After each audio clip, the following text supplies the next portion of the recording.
And time to bring in Larry Krueger. Okay. Works here at 95.7 The Game, 49er expert. What's up, Larry? How are you, man?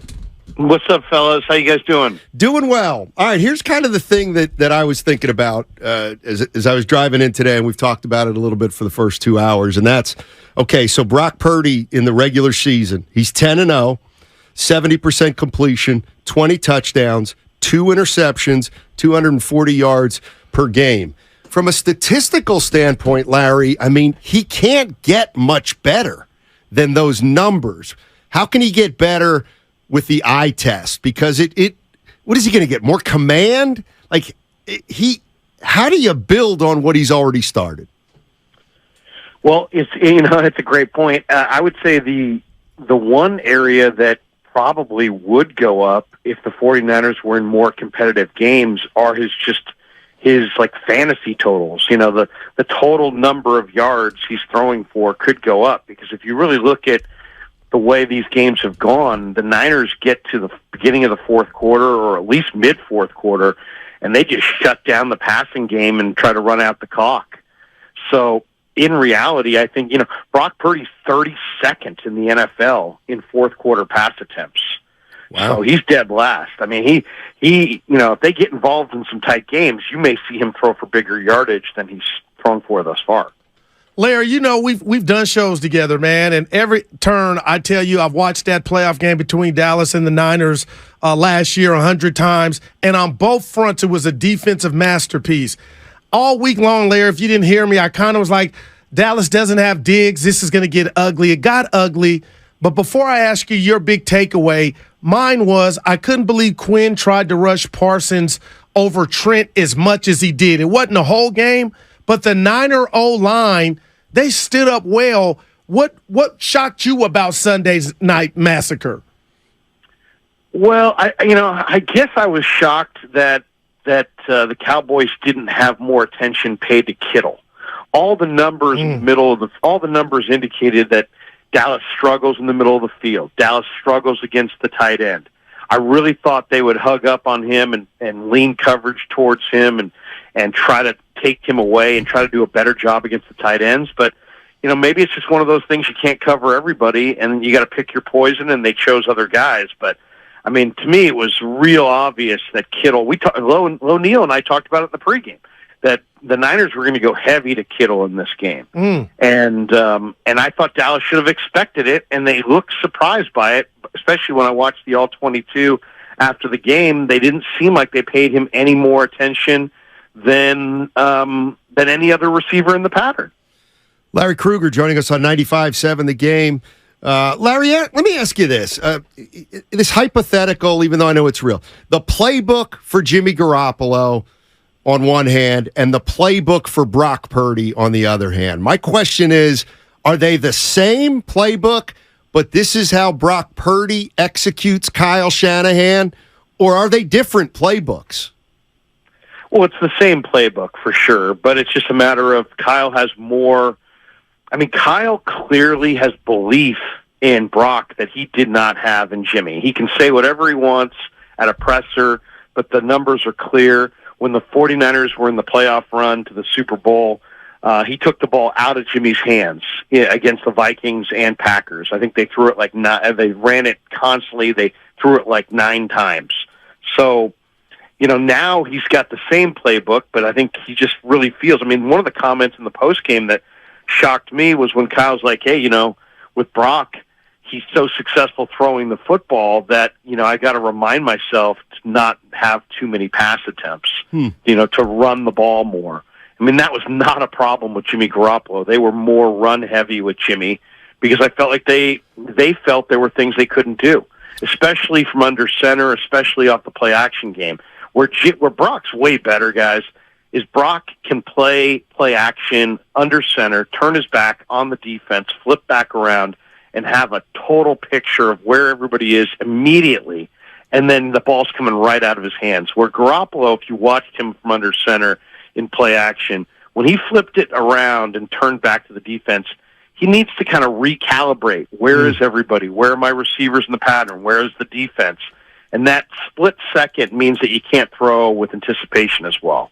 So, Larry, does that mean, do you think Shanahan's calling more like different plays than he called for Jimmy?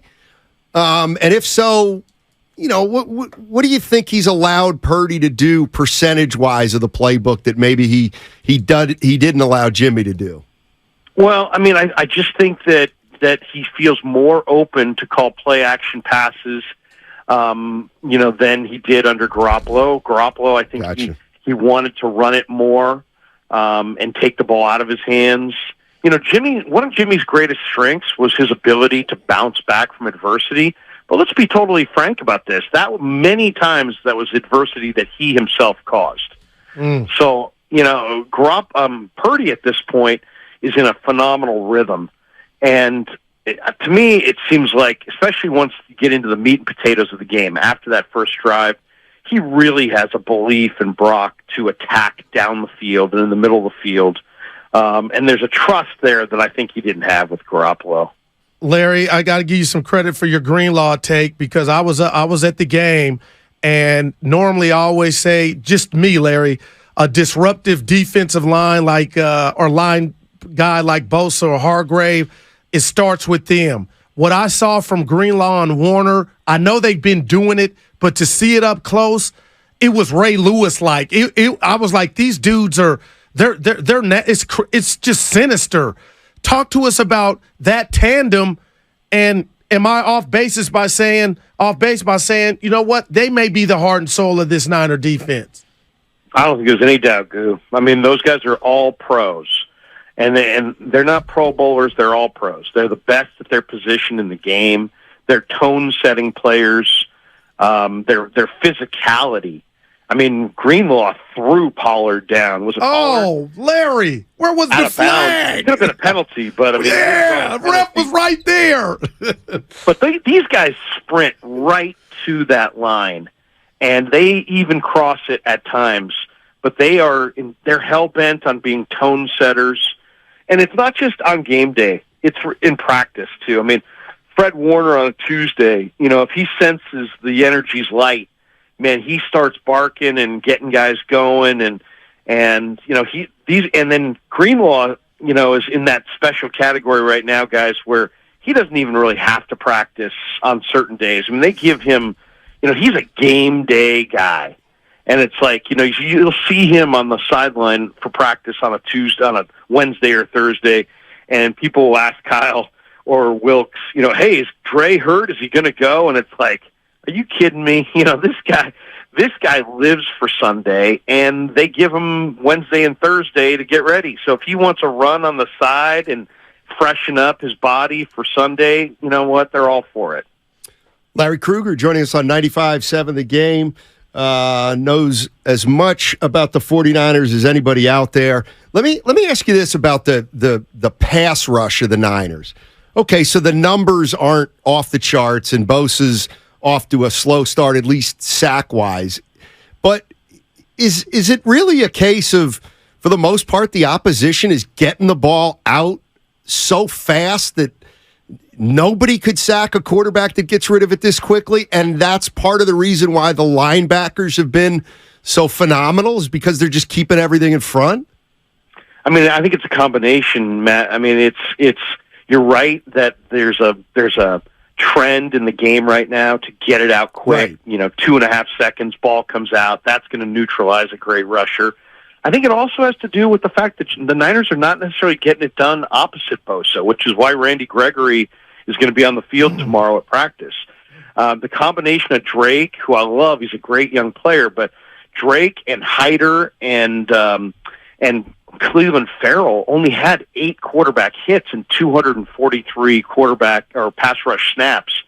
That's not very much. I mean, by comparison, Gregory, who wasn't getting a lot of time in Denver, had 4 quarterback hits and 73 pass rush snaps. So that's, I think, a big part of it. You got the Niners are trying to get it done with their front 4. They're not sending extra blitzers a lot, and the whole thing's tilted towards Bosa because the defensive end on the opposite side is not necessarily getting it done, and the ball's coming out quick. All those factors add up to not a lot of sacks. But Wilkes isn't really concerned about the sack total. He looks at the pressures more than anything, and they're pretty. He's still got 20, 25 pressures. Larry, I got to be careful here. Jerry Jones said something that had me thinking twice, like, you know what? Every team is not the Niners, and we thought this was Ali Frazier, but he is right. Every team is not the Niners, and they got the best of them. But you've seen Dak up close twice in the last calendar year. Larry, I was so disappointed because he looked like a deer in headlight, but on top of that, McCarthy's offense, there's no motion. It looks outdated. What did you make of that offense in totality? Because this was supposed to be a big year, but even CeeDee Lamb in person was throwing tantrums because he wasn't getting the ball. What did you make of Dallas's approach offensively? Well, I'm not a Dak critic. I kind of like Dak. I think Dak's a winner. I think he's a leader. I like him. I'm a Dak fan, to be honest, but I just think their weapons are not what they were. I mean, you lost Dalton Schultz. You replaced him with Ferguson. Big. They needed to go add another spectacular receiver. They didn't. They needed another dynamic running back. Instead, Zeke's gone, and the guys behind Pollard are just guys. I mean, they're kind of special teamers and part-time guys. I mean, the 49ers have a starting caliber running back in CMC. Mitchell, starting caliber. Mason, starting caliber. I mean, I think even TDP might be a starter. Dallas doesn't have that. Dallas has Deuce Vaughn. Dallas has Rico Dowdell. Dallas has this kid Ferguson instead of Schultz. I mean, they've taken a backslid. They've backslid as far as their weapons, and the Niners have upped their deal. I mean, the Niners are the same team they faced last year, except Ayuk, Debo, and McCaffrey are all primed for career years because of their fitness and their conditioning, and they've added Hargrave and Oliver to their defense. So the Niners have gotten better since last year. The Cowboys have gotten worse. That's why I thought it would be like 30-7, and I was close, but, you know. Look at you. Hey, we'll get you out of here on this one. I got to be careful because I'm drinking the Kool-Aid. If you want to put Purdy in the MVP conversation, the kid's done nothing to make me, think twice. But Cleveland, I told Steiny, I'm giving them no chance. But, Larry, I know it's the NFL. Talk to it. You expect a game Sunday in Cleveland from this Niner team. Well, I expect a lower scoring game. These are two of the best defenses going. Myles Garrett is every bit as good as Bosa, if not better. He's just been phenomenal. I mean, Myles Garrett is having the career year, and they've got help up front. They got Denzel Ward on the backside. So defensively, the Browns are no picnic, and I think it's going to be a lower scoring game. But, P.J. Walker, I think, is going to start at quarterback if Deshaun can't go, and the Browns losing Chubb was a major, major hit. The Browns are not getting great performance out of their offensive line. Wills, the former Bama kid, has not come of age. So I like the 49ers to win the game, but I think it will be a lower scoring game. Larry Krueger, you're the man. Appreciate it. Thanks, fellas. Have a good one. All right, that's Larry Krueger, 95.7 The Game's 49ers correspondent extraordinaire.